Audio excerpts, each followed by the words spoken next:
It is very possible to overcome triggers and to feel strong and never a target again.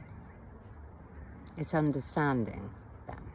And we're not taught this, so I'll let you know what I know as a 30 years practiced and working professional psychotherapist, psychologist, coach. All kinds of different people globally I've worked with. And I work for you. I'm unaffiliated. Take what you want, leave what you don't. Mastery. We get to be very savvy with what we're thinking about, what we're feeling, and what we're doing. Aligned. What we're thinking, feeling, and doing is the same. Authenticity. And when we're not, we're unhappy. We don't like ourselves particularly. The worthiness issues that we have. I'm not worthy, I can't be me. People giving us the sense you can't be you. That stuff bleeds into all areas of our lives. Finances, weight, people, places, and things. And it is the defining features, when we don't know this stuff, of the people who, top regret of the dying, say something similar to, I wish I'd had the courage to live my life, rather than the life I thought other people expected of me. We're set up, as I say often, to suffer way unnecessarily, because we're not taught in schools how to set boundaries, how to understand emotion, how to speak directly and unapologetically with grace, so that we're not reacting, so that we're creating a life of thriving that gives other people permission to do the same.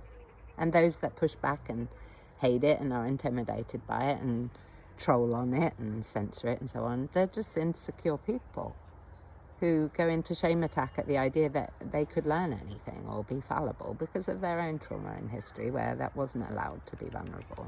Vulnerability is a swear word for those kinds of people. 20% of people will never change their minds, never apologize, never look at their part. And, love and light, we get to love on them because it only comes from a desperately wounded place where actually looking at it is very painful.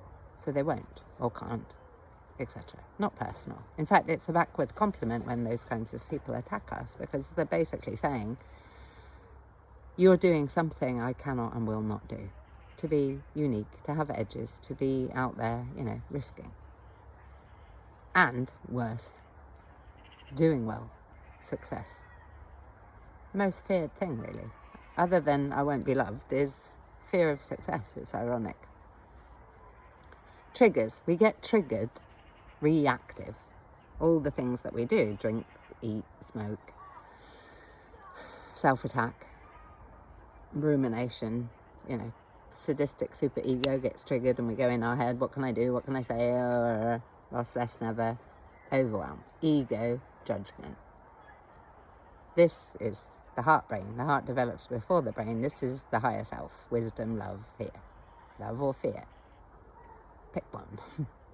Not that easy, obviously. We get triggered, wounded, angry, reactive, ill, depressed, suicidal, anxious, all the things, disturbed, when there's a kernel of belief that something someone's saying or doing is personal to us and is true. So the triggers are the guides. They point a finger at the place we get to heal. So who triggers us is our teachers, like, fuck you and thank you. An example is my assistant years ago. She said, Poppy, you never finish anything. And I'm like, Amanda, it's so true. Oh. We get to understand us. We get to understand our limits. We're always growing and expanding. We're getting more resilient all the time if we choose. Growth mindset. And learn boundaries, which again, unfortunately, we're not taught in schools because there's an agenda to silence and so on independent thinkers. Not very popular if you feel and are and behave like a sovereign being, that you govern you. A boundary is between us and us. A boundary is not for other people.